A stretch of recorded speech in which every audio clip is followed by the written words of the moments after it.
संसद के बजट सत्र से पहले आज मोदी कैबिनेट की बैठक बुलाई गई है। प्रधानमंत्री आवास पर चल रही बैठक। बैठक में देश की आर्थिक स्थिरता और विकास को मजबूत करने के उद्देश्य से महत्वपूर्ण निर्णय लेने जाने की संभावना है। 23 जुलाई को संसद में बजट पेश होना है। प्रधानमंत्री मोदी आज शाम 5:30 बजे बीजेपी मुख्यालय के कर्मचारियों से करेंगे मुलाकात। चुनाव कार्य में लगे पार्टी कार्यकर्ताओं से भी मिलेंगे। नीति आयोग आज वैश्विक स्तर पर भारत की भागीदारी को लेकर रिपोर्ट जारी करेगी। मेक इन इंडिया अभियान को गति देगी। तेलंगाना में आज से किसानों को मिलेगी सौगात। लागू होगी राज्य सरकार की ऋण माफी योजना। संसद में राहुल गांधी के बयान पर बीजेपी को आपत्ति। कहा, राहुल गांधी की भाषा नफरत वाली। प्रधानमंत्री श्री नरेंद्र मोदी जी के विरुद्ध जो राहुल गांधी ने शब्द बोला था, संसद में मैं याद दिलाना चाहता हूं, हिंसा हिंसा हिंसा, हत्या हत्या हत्या जैसे शब्दों का प्रयोग बंद होना चाहिए। बीजेपी नेता सुधांशु त्रिवेदी ने कहा, हिंसा मौत जैसे शब्दों का प्रयोग किया जा रहा है। हिंसा के लिए उकसाने वाली बात क्यों? बीजेपी नेता के सभी दलों के नेताओं को दी उन्होंने नसीहत। कहा, सभी दल भाषा में संयम बरतें। कांवड़ यात्रा के रास्ते पर दुकानों को अपना नाम रखने पर बीजेपी ने विपक्ष पर साधा निशाना। का विपक्ष हमेशा ये नाम बदलकर जो काम करते हैं उनके साथ क्यों खड़े रहते हैं? सियासी हलचलों के बीच उत्तर प्रदेश में लोकसभा चुनाव में खराब प्रदर्शन की आई रिपोर्ट। 15 पेज की रिपोर्ट उत्तर प्रदेश बीजेपी अध्यक्ष ने आलाकमान को सौंपी। आलाकमान को सौंपी गई रिपोर्ट में उत्तर प्रदेश में बीजेपी की हार का मुख्य वजहों को जिक्र किया गया है। आरक्षण, बेरोजगारी, प्रशासन का रवैया और भी कई विषयों को बताया गया। उत्तर प्रदेश बीजेपी अध्यक्ष के द्वारा सौंपी गई रिपोर्ट में पश्चिमी उत्तर प्रदेश, ब्रज, कानपुर, बुंदेलखंड, अवध, गोरखपुर और काशी में गिरा मतदाताओं का ग्राफ। बीजेपी अध्यक्ष ने केंद्र सरकार की अग्निवीर योजना को बताया बड़ा मुद्दा। सरकारी अधिकारियों में ओल्ड पेंशन का मुद्दा भी है। बीजेपी प्रदेश अध्यक्ष ने अपनी रिपोर्ट में एक विशिष्ट जाति की नाराजगी का किया जिक्र। रिपोर्ट में राजपूत समाज की पार्टी से नाराजगी भी रहा मुद्दा। कांग्रेस नेता अजय राय ने मुख्यमंत्री और डिप्टी सीएम पर साधा निशाना। कहा, बीजेपी के दिन लग गए हैं। अब अगर आप आपस में मतभेद हो तो ठीक कर लें। मतभेद हो सकता है किसी इंसान के, पर जो मनभेद हो गया, मन के अंदर जो भेद हो गया, वो कहां से दूर होगा?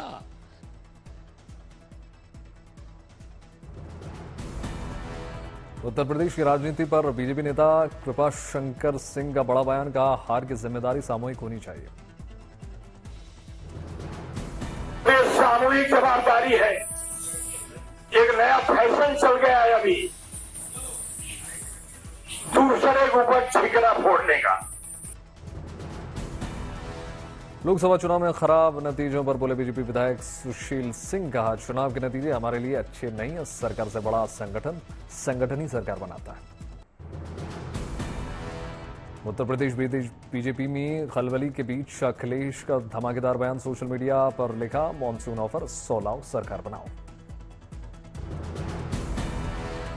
कांवड़ यात्रा के रूट पर दुकानदारों को अपने नाम और पहचान लिखने वाले फरमान पर सियासत शुरू। अखिलेश यादव ने शुरू किया नाम डालकर ट्वीट पर उठाया सवाल। अखिलेश यादव ने नामों पर छिड़ी सियासत को लेकर प्रशासन के मंच पर उठाया सवाल। कोर्ट से इस मामले पर संज्ञान लेने की अपील की। रायबरेली के सीएचसी अस्पताल का डिप्टी सीएम ब्रजेश पाठक ने किया औचक निरीक्षण। कई डॉक्टर और स्टाफ मिले गायब। राजस्थान बीजेपी अध्यक्ष सीपी जोशी ने राहुल गांधी पर साधा निशाना। कहा, जो गौ मांस खाता है और संसद में भगवान महादेव का चित्र लेकर जाता है, वो लोग हिंदू को आतंकी कह देते हैं। असम कांग्रेस अध्यक्ष भूपेन्द्र बोरा ने असम के मुख्यमंत्री हेमंता पर साधा निशाना। कहा, जो हेमंता गुजरात के मुसलमानों के लिए इतना चिंतित थे कुछ साल पहले तक, वो आज मुसलमान के खिलाफ क्यों हो गए?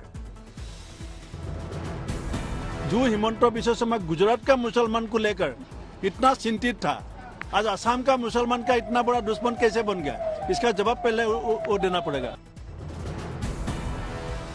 एआईयूडीएफ चीफ बदरुद्दीन अजमल से भी मुख्यमंत्री हेमंत पर उन्होंने साधा निशाना कहा, अगर आबादी बढ़ गई है तो उनको लाइन में खड़ा करके गोली मार देंगे क्या?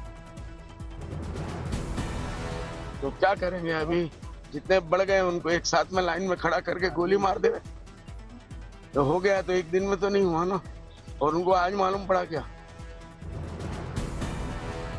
बदरुद्दीन अजमल ने मुख्यमंत्री हेमंत पर मुसलमानों को कुछ नहीं देने का लगाया आरोप। कहा, सरकार स्कीम तो देती है लेकिन मुसलमानों के लिए एक भी स्कीम नहीं देती।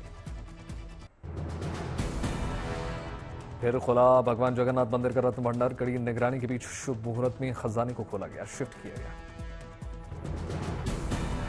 रत्न भंडार खोलने के दौरान कड़े किए गए सुरक्षा के चाक चौबंद इंतजाम। मंदिर परिसर में तैनात किए गए जवान। रत्न भंडार से मिले सामान को नए संदूकों में किया जा रहा शिफ्ट। कड़ी निगरानी में पूरी होगी प्रक्रिया। जांच के बाद रत्न भंडार के आभूषणों की डिजिटल लिस्ट भी बनाई जाएगी। रिजर्व बैंक की विशेषज्ञ टीम भी रत्न भंडार में पहुंचेगी। मंदिर परिसर में ही रखे जाएंगे रत्न भंडार से निकले गए सामान। एएसआई की टीम करेगी खाली कक्ष की मरम्मत। बाबा बर्फानी के भक्तों का एक और जत्था रवाना। श्रीनगर में अमरनाथ यात्रियों की गजब का उत्साह। पवित्र गुफा में भक्त करेंगे बाबा बर्फानी के दर्शन। 19 अगस्त को होगा यात्रा का समापन। आंध्र प्रदेश के भगवान वेंकटेश्वर मंदिर पहुंचे केंद्रीय मंत्री नितिन गडकरी। विधि विधान के साथ पूजा अर्चना की। आंध्र प्रदेश के श्री नेल्लोर में ब्रांड फेस्टिवल का आयोजन किया गया। प्रशासन की ओर से चाक चौबंद सुरक्षा व्यवस्था।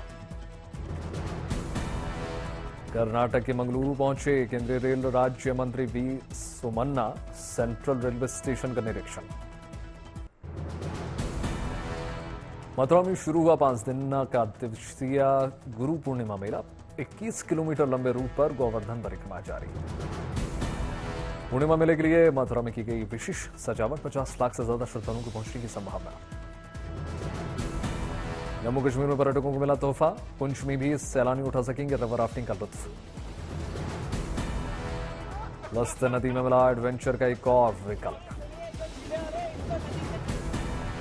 ओमान के समंदर में पलटा तेल का टैंकर। भारतीय नौसेना के साथ ओमान नेवी का रेस्क्यू ऑपरेशन जारी। अब तक 8 भारतीय समेत 9 लोगों को सुरक्षित बाहर निकाला। वाराणसी में गंगा में लगातार बढ़ने से 84 घाटों की सीढ़ियां डूब गई। पहाड़ों पर हो रही बारिश से कई दिनों से बढ़ रहा है पानी का जलस्तर। छोटी नावों पर लगा दी गई है रोक। उत्तराखंड के हल्द्वानी में भारी बारिश से देखड़ी नाला उफान पर है। पानी की तेज धार में डूब गई हैं गाड़ियां। महाराष्ट्र के अमरावती में भारी बारिश से नाले में आई भारी तबाही। बाइक सवार डूबने लगा।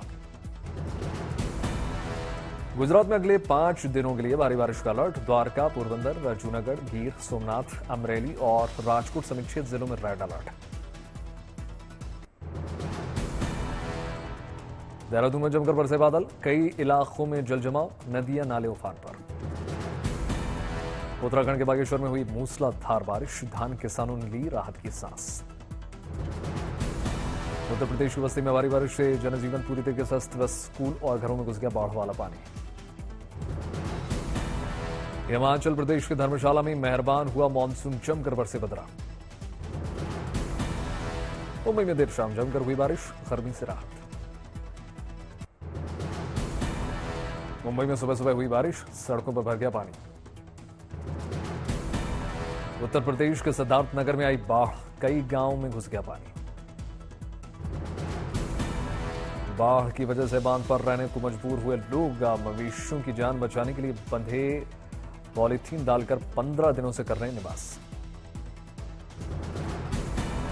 बाढ़ पीड़ितों ने सरकार से लगाई गुहार। पीड़ितों ने राहत सामग्री की मांग की। पिथौरागढ़ में बारिश से नदियां नाले उफान पर हैं। कई गांवों में मंडराने लगा है बाढ़ का खतरा। उत्तर प्रदेश के शाहजहांपुर में पुलिस और बदमाश के बीच मुठभेड़ जारी। 1 लाख का इनामी बदमाश ढेर। पटना में पुलिस को मिली बड़ी सफलता। 2 बच्चों के अपहरण के मामले में 6 बदमाश को गिरफ्तार किया। हिंगोली में पुलिस ने की बड़ी कार्रवाई, करीब 22 लाख का नकली गुटखा बरामद। हिसार में पुलिस को मिली बड़ी सफलता, जेजेपी नेता की हत्या के मामले में पुलिस ने मुठभेड़ में 3 आरोपियों को गिरफ्तार किया। अमृतसर में पुलिस ने बड़ी कार्रवाई करते हुए हेरोइन के साथ 3 तस्कर को गिरफ्तार कर लिया।